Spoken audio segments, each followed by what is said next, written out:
Hi అండి, welcome back to my channel అండి, కీర్తి Sam blogs. అందరు ఎలా ఉన్నారండి? నేనైతే బాగున్నాను. సో ఇవాళ వచ్చేసి 2 అప్డేట్స్ ఉన్నాయండి. సో ఒక్కటైతే అప్డేట్ అంటాను, అండ్ ఇంకొకటి వచ్చేసి ఒక గుడ్ న్యూస్ అని నేనైతే అనుకుంటున్నాను. సో వీడియోలోకి వెళ్ళకముందు ప్లీజ్ అండి, మీరు ఇఫ్ ఇన్ కేస్ నా ఛానల్ని ఫస్ట్ టైం చూసినట్టయితే ప్లీజ్ అండి ఛానల్ని సబ్స్క్రైబ్ చేసుకోండి. అండ్ ఇఫ్ ఇన్ కేస్ మీకు వీడియో నచ్చితే ఒక లైక్ అనేది కూడా చేసేయండి. సో పదండి ఇంకా మనకి వీడియోలోకి వెళ్ళిపోదాము.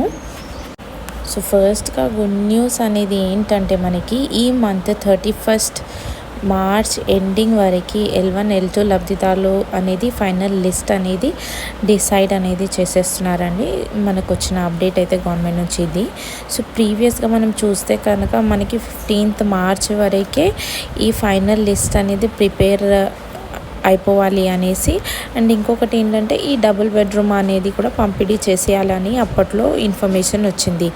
సో కొన్ని రీజన్స్ వల్ల మనకి ఏంటంటే ఇంద్రమ్మ ఇల్లులు డబుల్ బెడ్రూమ్ అనేవి పంపిణీ అనేది జరగలేదు. ఎందుకంటే కొన్ని పెండింగ్ పనుల వల్ల ఈ డబుల్ బెడ్రూమ్ అనేది ఇవ్వలేకపోయారు. సో గవర్నమెంట్ ఇప్పుడు గట్టిగా ఫిక్స్ ఏమైందంటే, మనకి ఈ 31st మార్చ్ వరకు L1 L2 లబ్ధిదారులు అనేది ఇంకా ఫైనల్ అనేది చేసేసి ఇల్లులు అనేవి పంపిణీ చేసేయాలని డిసైడ్ చేసేసారు.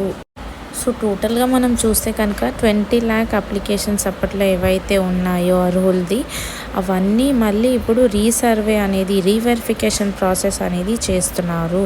సో ఇక్కడ ఏంటంటే మనకి ఎవరైతే అర్హులు ఉంటారో వాళ్ళకి మాత్రమే ఇస్తారు. నేను చేసే ప్రతి ఒక్క వీడియోలో ఎందుకు చెప్తున్నానంటే, ఇప్పుడు చాలామంది వీడియోస్ అనేది చెప్తున్నారు లైక్ L2 వచ్చిందంటే ఇంకా మనకు కన్ఫర్మ్గా ఇల్లులు అనేవి వచ్చేస్తాయి. సో నాకు తెలిసినంతవరకు ఎన్నో 30 lakhs అప్లికేషన్స్ చేశారు.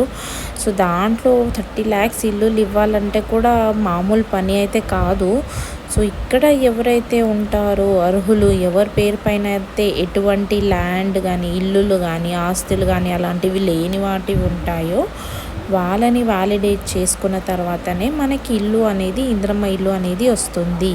సో ఇంకా ఏంటంటే మనకి L2 లబ్ధిదారులు ఎవరైతే ఉన్నారో వాళ్ళందరికీ ఖచ్చితంగా అర్హులకి మాత్రమే ఇల్లులు అనేవి వస్తాయి.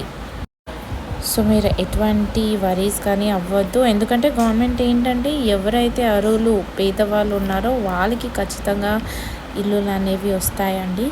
సో ఐ హోప్ మీకు ఈ వీడియో నచ్చింది అనుకుంటున్నాను, మీకు ఇన్ఫర్మేటివ్ అనిపించింది అనుకుంటున్నాను. సో అలా అనుకుంటే కనుక ప్లీజ్ అండి ఒక లైక్ అనేది చేసేయండి. థ్యాంక్ యూ సో మచ్ అండి.